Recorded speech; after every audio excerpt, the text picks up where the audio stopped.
All right, folks, welcome back. Game number 2 in the semifinals underway. It's a best of 5, of course. Score always can be found displayed down here, but spawning the bottom left corner of the map, playing for Fnatic, it's the red Protoss Harstem.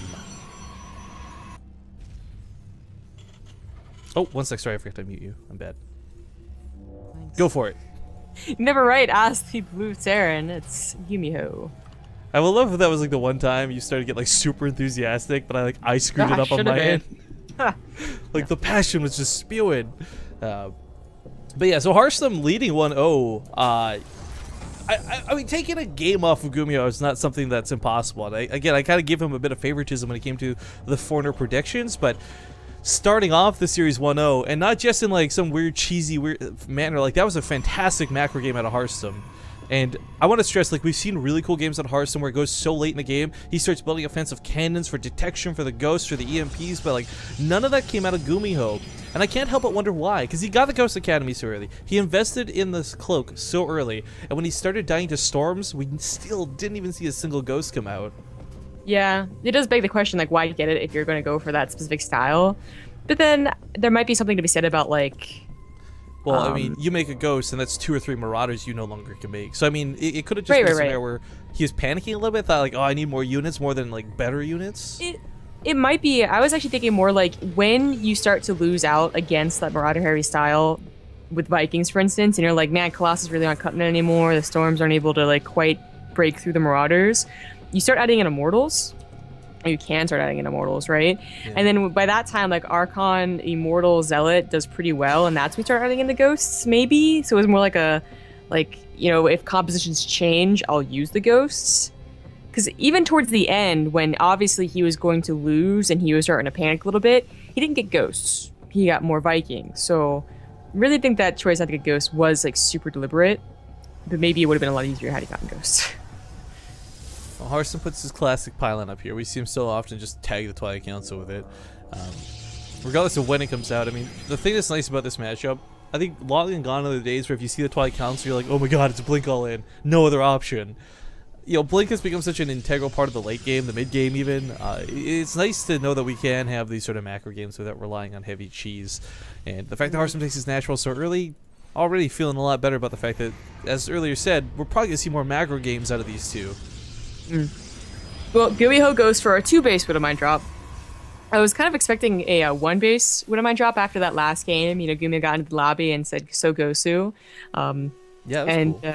Yeah, and he like versus Parting in a best 7 in our finals or our tournament, he would win a game if he went for like a 1-base Widowmine drop. It seems to be his comfort zone is to go back to that build. So, you know, 1-base, 2-base, that's what I expected. Yeah, if you guys missed it, Gumiho versus Parting was, of course, the finals of the 32 Boys 1 Cup tournament we threw not too long ago, and it was a pretty back and forth and fantastic series as well.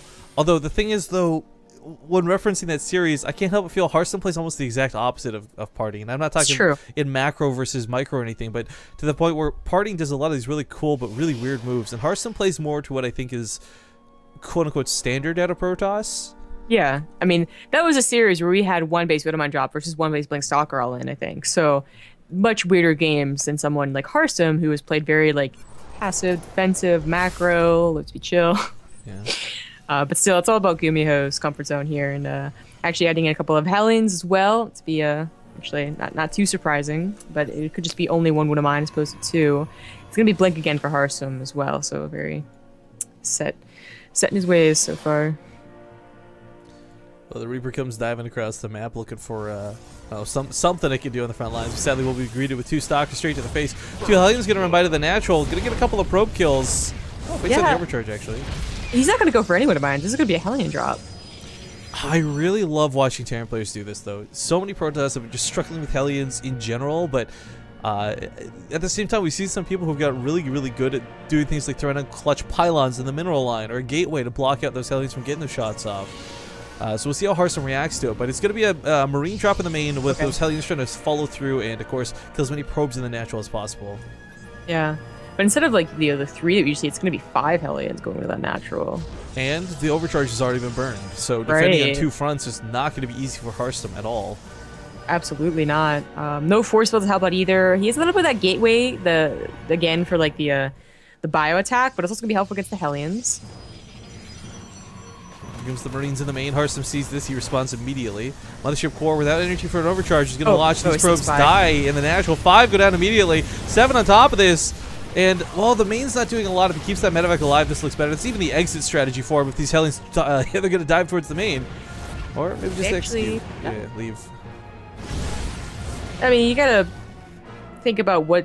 Well, you could go for one of my... Or Hellion drops later on. So, because Hellions aren't really going to help you in PV or TVP. They'll help you in TVZ. Like, they'll turn into Hellbats, and they're obviously very good.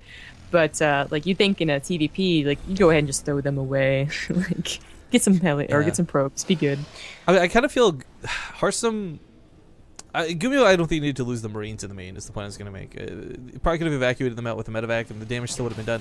If he had dived to the main with those Hellions, he certainly would have netted a few more probe kills. But I mean, still 14 probes killed is not too bad for that attack at all. No, no, absolutely not. And that could survive. So I really hope we see Gumiho, you know, actually do some Hellion drops.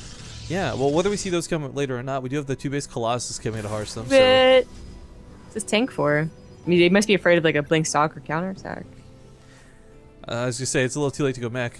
You've already invested so much into bio. So yeah, perhaps might just be the concern on his mind. He does, of course, have a Widow Mine placed in the main, so he is really worried about blink stalkers, and I'd say justifiably so. Harstem does have blink stalkers, but I don't know just how heavy he dedicates this. Again, he's trying to move towards those the robotics bay behind this. Yeah. Oh, one tank won't be the end of the world, but I mean, the bio army with Stim finishing up in a couple of seconds probably would have been able enough to deal with it. Well, I certainly think he's seen the Widow Mine at this point. Tank does come out. Man, you always forget how long the range on tanks are. Jesus. So he will fend this off. It's just the reason is it's so funny. You usually see Terran players put this on the ledge, right? And then stalkers just blink into the bottom, and they're like, "Oh, hi tank, you're dead." But well positioned in the back like that, doesn't take any damage whatsoever. Does live. He's getting another tank though, so I wonder what he's gonna try and like if he's gonna try and abuse a position or right here. Just yeah, yeah, that's what I was thinking. Like, is that gonna be as good versus Pro Terran? I mean, it's got the potential to get free kills, and I think that's what everybody thinks about when they do this move. But at the same time, you know, they're good at zoning out Colossus. If positioned correctly, you know, you can really take a good fight. But it is weird to see the tanks come out. I definitely agree. Yeah, very surprised to see a third one. All the Hellions finally die, so no drops. They tried their best to be helpful. Actually, they did a pretty good job. I mean, 14 probe kills is good. But that'll do, pig. That'll do. Yeah, exactly. As you said before, like, you know, if he gets that position, that's cool. But tanks, if they focus down on a Colossus, they're actually pretty good at that. And there isn't even extended thermal lance, so they're going to be extra good versus it. Like, those Colossus are going to walk into the most of the army anyways. Yeah, 13 range is a hell of a thing. But keep in mind, by having these tanks out, guys, it's less Marauders, less Marines. So I really don't know if this ends up being effective or not. But for Gumiho's sake, he did thwart off the attack, and the third one is on the way. So he's very intentionally going for these tanks for some purpose. Yeah. Now there's a push I think we saw him do the other day where he ended up having 3 tanks on the ramp spread out and then baited a lot of Protoss fire into it. And if that's the case, that's going to be a really, really cool move. Because, of course, even with Blink Stalkers, you never feel comfortable blinking directly on top of tanks. Because the Marauders, the Marines, they're there, they're waiting for you. Yeah. This is the position I imagine he would take. Very abusive for the Vikings and also somewhat abusive for the tanks. Obviously, they can shoot over this little ledge, so Harstem has to move right over there. And so now the third is open. And he's not going to be able to defend it. No, he's certainly not. The Marines are taking this down way too quickly with his Marauders. Vikings, a couple of them on the front line, but that's all that's really necessary. The Stalkers not able to do anything. The tanks are shredding the Colossus in the back line, and the Marauders can beat out Stalkers every day of the week. Gumiho brings out his mech, and Gumiho brings out a victory. GG as series now tied up 1-1. Hey, tanks look good. Yeah, something that's kind of hard to do in StarCraft 2 a lot of the time. But guys, we're not going to hit you with ads. We're just going to hop into the next game here as quickly as possible as we continue through with the EIZO Holiday Brawl. Third map is Merry-Go-Round, and damn, Zombigrub's already on the ball. Didn't even get a chance to read what it was, and she's got the lobby up. Ah. Dang, girl. Okay, of course, Harstem and Gumiho in here as quickly as possible. So keep in mind, guys, if these players ever need breaks at any point during the series, we'll absolutely give them 2 minutes, 3 minutes, 5 minutes, walk off, breathe, whatever they need to do. Because we want, of course, the best games possible out of everybody. And Harstem. It's probably like, man, I came prepared for everything but tanks. It's true that. What was the it was Merry-Go-Round where Gumiho went mech, so I feel like that's a pretty map-dependent build. Don't think we're gonna be able to see it this series. Well, I will try.